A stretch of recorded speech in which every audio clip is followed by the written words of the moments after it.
Hello guys, तर स्वागत आहे तुमचं आपल्या या यूट्यूब चॅनलवरती. मित्रांनो, चॅनलवर नवीन असाल तर चॅनलला सबस्क्राईब नक्की करा आणि अशाच नवनवीन अपडेट्स आपल्या चॅनलवरती पाहत राहा. चला तर मग व्हिडिओकडे वळूयात. तर आता इंद्राने राणीला आतमध्ये आणलेलं असतं आणि आता इंद्रा पाहत असतो की कोणी त्या दोघांना पाहतंय की नाही. तर त्यावेळी इंद्राला आता इथे राणीला वरती घेऊन जायचं असतं त्याच्या रूममध्ये. इकडे तिकडे पाहत त्याने राणीला वरती चाललेलं असतं. तेवढ्याच आता जिन्यावरून त्यांना जिन्याचा आवाज येतो आणि कोणीतरी खाली येत असतं.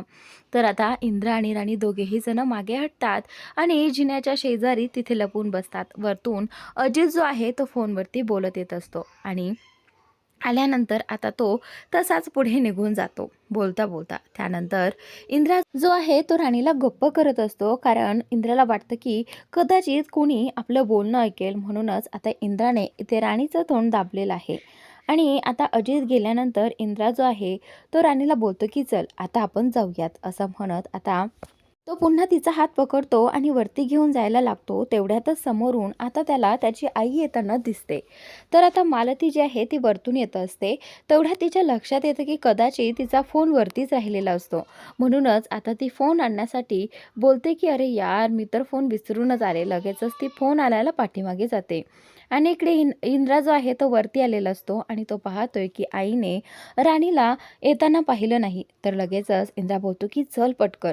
राणी जी आहे ती मालती आल्यामुळे लपून बसली होती आणि ती गेल्यानंतर आता लगेचच इंद्राचा हात पकडून त्यांच्या रूममध्ये जायला लागते. इकडे इंद्रा जो आहे तो राणीला आता फायनली त्याच्या रूममध्ये घेऊन आलेला आहे.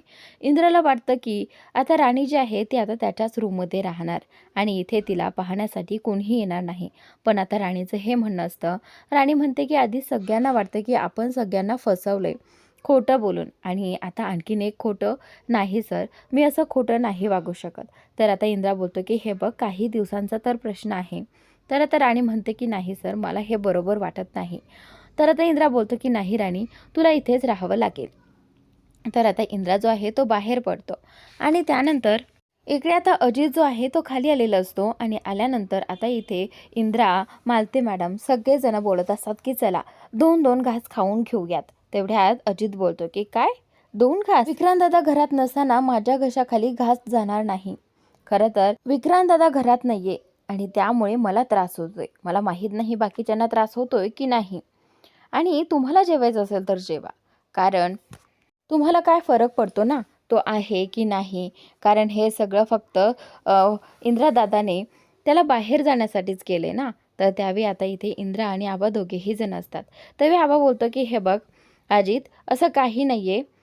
आपण सगळ्यांनीच 2 घास खाल्ले पाहिजे, नाहीतर आपल्या सगळ्यांच्या तब्येतीवरती परिणाम होईल. तर त्यावेळी अजित बोलतो की नाही आबा, मला सांगा, जर इंद्रदादा असा घराच्या बाहेर असता तर तुमच्या घशाखाली खरंच घास गेला असता का आबा? खरं तर यातूनच दिसतंय की तुम्हाला आमची आणि इंद्रदादाची किती काळजी आहे. मला सांगा, तुम्ही इंद्रदादाला शोधण्यासाठी काय काय नसतं केलं? असं जेवणासाठी कुणी कुणाला म्हटलं तरी असतं का? तिकडे सगळेजण इंद्रदादाला शोधण्यासाठी लागले असते. आतापर्यंत विक्रांत दादाला शोधण्यासाठी तुम्ही काय केलं? तो बाहेर गेल्यापासून कुणी त्याला शोधण्याचा प्रयत्न देखील केला नाही. आबा, मला तुमच्याकडून अशी अपेक्षा नव्हती. अजित आता इथे आबांना खूप काही बोलतो, कारण त्याला आता विक्रांतने असं जाणून दिलं आहे की आबांनी त्याच्यासाठी काहीही केलेलं नाहीये. जे काही करायचं होतं ते त्यांच्या वडिलांनी केलं असतं, पण आबांनी आपल्यासाठी काही केलं नाहीये. त्यांनी फक्त त्यांच्या इंद्रादादासाठी केलेलं आहे. आणि आता हे इथे अजित आबांना बोलावून दाखवतो. तर त्यावेळी आबा जे आहे ते बोलतात की हे बघ अजित, असं काही नाही आहे. मला इंद्रा काय आणि विक्रम काय दोघेही सारखेच आहे. तर त्यावेळी अजित बोलतो की नाही आबा, खूप फरक आहे. तर त्यानंतर इथे अजित जो आहे तो खूप काही बोलू लागतो आणि आता इंद्राला इथे खूप वाईट वाटतं, कारण हे सगळं फक्त त्याच्यामुळे झालं आहे आणि आज फक्त माझ्यामुळे आबांवरती बोट उचललं गेलं आहे. तर आता इथे इंद्रा देखील अजितला सांगत असतो, पण अजित कुणाचंही ऐकून घ्यायला तयार नसतो. अजित खूप भडकलेला आहे. त्यावेळी आबा बोलतात की हे बघ, असं वागून चालत नाहीये अजित. आणि तुला काय वाटतं, मी विक्रांतला शोधण्यासाठी कुणाला पाठवलं नसेल का? अरे, मी आधीच विक्रांतला शोधण्यासाठी बंदोबस्त केलेला आहे. तू नको काळजी करूस. तर त्यावेळी अजित म्हणतो की नाही आबा, ते दिसतंय. तर आता इथे अजितचं बोलणं ऐकून आबा खूप हर्ट झालेले आहेत आणि त्यानंतर अजित बोलतो की ज्यांना जेवायचंय त्यांनी जेवून घ्या, पण मला नाही जेवायचंय, माझ्या घशाखाली घास जाणार नाही, असं म्हणत आता तो तिथून निघून जातो. तर त्यावेळी रत्नाई अजितला थांबवत असतात, पण त्यावेळी आता अजित कोणाचंच ऐकत नाही आणि इंद्रा जो आहे तो बोलतो की तुम्ही सगळे इथे थांबा, मी त्याला घेऊन येतो, असं म्हणत इंद्रा जो आहे तो आता अजितला पटवण्यासाठी गेलेला असतो. इकडे मालती जी आहे ती आबांना म्हणत असतात की बघा, त्या अवदसेमुळे आपल्या घरात काय काय होते आणि काय काय ऐकून घ्यावं लागते. तर त्यावेळी आता इथे आबा जे आहे ते गप्प असतात. आबांकडे कुठलेही शब्द नसतात, कारण अजित जो आहे तो खूप काही बोललेला आहे आणि आबांना त्याचं खूप वाईट वाटलेलं आहे. इकडे इंद्रा जो आहे तो अजितला थांबवतो आणि अजितला बोलतो की हे बघ अजित, या सगळ्यात फक्त चूक माझी आहे आणि तू एवढं सगळं बोललास आबांना. हे बघ, आबांची यात काहीच चूक नाहीये. तर आता इंद्रा इथे अजितला समजावत असतो. अजित बोलतो की हे बघ दादा, मला काहीच माहीत नाही. आज फक्त तुझ्या एका चुकीमुळे विक्रांत दादा हे घर सोडून गेलाय. मला सांग, तू असं का वागलास त्याच्याबरोबर? तुला एकदाही त्याच्याशी बोलावंसं वाटलं नाही? थेट टोकाचा निर्णय घेतला. याआधी तू कधीच असा टोकाचा निर्णय घेतला नव्हता. मला सांग, खरंच हे राणी वहिनीमुळेच झालंय ना? फक्त तिने तुला सांगितलं आणि तू तिचं ऐकलं? तुझा तिच्यावरती विश्वासही बसला? याचंच मला वाईट वाटते दादा.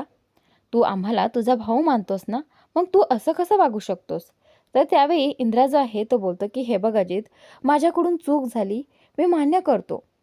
पण हे बघ, माझी शेवटची चूक समज आणि मला माफ कर.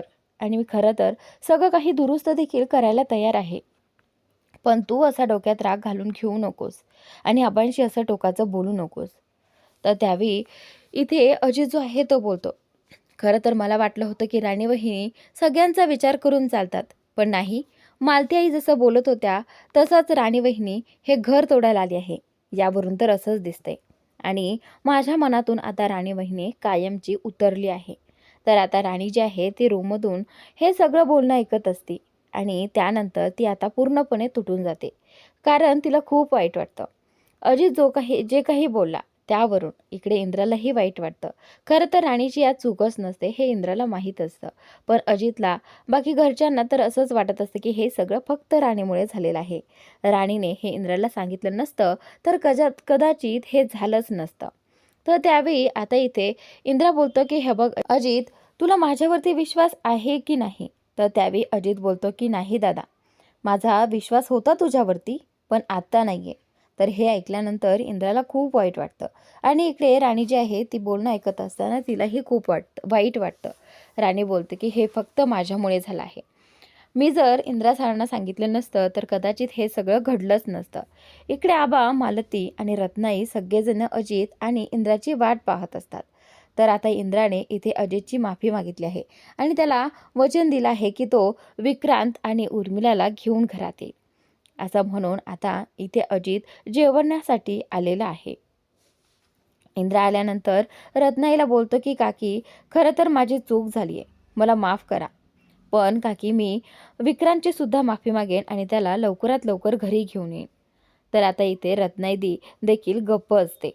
त्यानंतर अजित देखील गप्पच असतो. तेवढ्यातच अजितचा फोन वाजतो. फोन वाजल्यानंतर अजित लगेचच फोन घेतो आणि बोलतो की विक्रांत दादाचा फोन. तर लगेचच तो स्पीकरवरती टाकतो आणि अजित जो आहे तो बोलतो की विक्रांत दादा, कुठे आहे तू? मला तुझी काळजी वाटते. तू येणार आहे घरी लवकर. आणि बहिणी कशी आहे? तुम्ही जेवलात का? तुम्ही कुठे आहात? तर त्यावेळी आता रत्नाई लगेचच फोन घेते आणि बोलते की विक्रांत बाळा, कुठे आहेस रे तू? ये ना घरी तू. हे बघ, असं राग धरून नाही चालायचं. तू लवकरात लवकर घरी ये. तर त्यावेळी आता इथे विक्रांत बोलतो की नाही आई, त्या घरात आमची काडीचीही किंमत नाही. ज्या माणसाची किंमत नको असायला हवी त्या माणसाची किंमत तिथे आहे. पण आम्ही त्या घरात कोणालाच नको आहे, त्यामुळे आम्ही तिथे कधीच पाऊल ठेवू शकत नाही. तर आता इथे आबा देखील मध्ये बोलतात आणि इंद्रा देखील मध्ये बोलतो की हे बघ विक्रांत, असं काही नाहीये, तू घरी ये. तर त्यानंतर आता इथे उर्मिलाला तर हेवा वाटत असतो तिच्या नवऱ्यावरती, काय ॲक्टिंग करतोय हा. तर त्यावेळी आता इथे आबा देखील बोलतात की हे बघ विक्रांत बाळा, असं वागू नकोस. हे बघ, आम्हाला तुझी आठवण येते आणि तुझ्याशिवाय हे घर अपूर्ण आहे. तू ये लवकर घरी ये बाळा. तर आता इथे रत्नाई देखील म्हणत असते की असं करू नकोस, असं वागू नकोस. आम्ही सगळे तुझी वाट पाहतोय. तू येणार आहे लवकर घरी. तर आता मालती देखील बोलते की विक्रांत, हे बघ, आम्हाला सगळ्यांना तुझी काळजी वाटते. तू कुणाशीही असं वागू नकोस. तू आपल्या फॅमिलीतला एक आहे, त्यामुळे तू घरी ये. तर त्यानंतर विक्रांत बोलत असतं की नाही, मी तिथे येऊ शकत नाही. तर त्याचनंतर थोड्या वेळाने इंद्रा जो आहे तो विक्रांतची माफी लागतो आणि त्याला घरी यायला विनवतो. तो बोलतो की हवं तर मी तुला घ्यायला येतो. त्यानंतर लगेचच विक्रांत फोन कट करतो आणि सगळ्यांना समजतंय की आता तिकडनं विक्रांतने फोन कट केलेला आहे. इकडे आता उर्मिला म्हणते की वा विक्रांत, खरंच गुड, तू खूप छान बोललास आणि सगळं काही मस्त चाललंय. तर आता इथे उर्मिलाला तर हेवा वाटत असतो. विक्रांत बोलतो की बघ आता पुढे मी काय करणार आहे. इकडे अजित जो आहे तो दादानी फोन ठेवल्यामुळे आणखीनच त्याला हर्ट झालेला आहे आणि रत्नाई देखील विक्रांतचा आवाज ऐकून रडत असतात आणि तिथेच त्या चेअरवरती बसतात आणि रडू लागतात आणि अजित देखील तिथून निघून जातो आणि बोलतो की मला नाही जेवायचं, असं म्हणत तो तिथून निघून गेलेला आहे. त्यानंतर इंद्रा जो आहे तो बोलतो की चला तुम्ही तरी 2 घास खाऊन घ्या.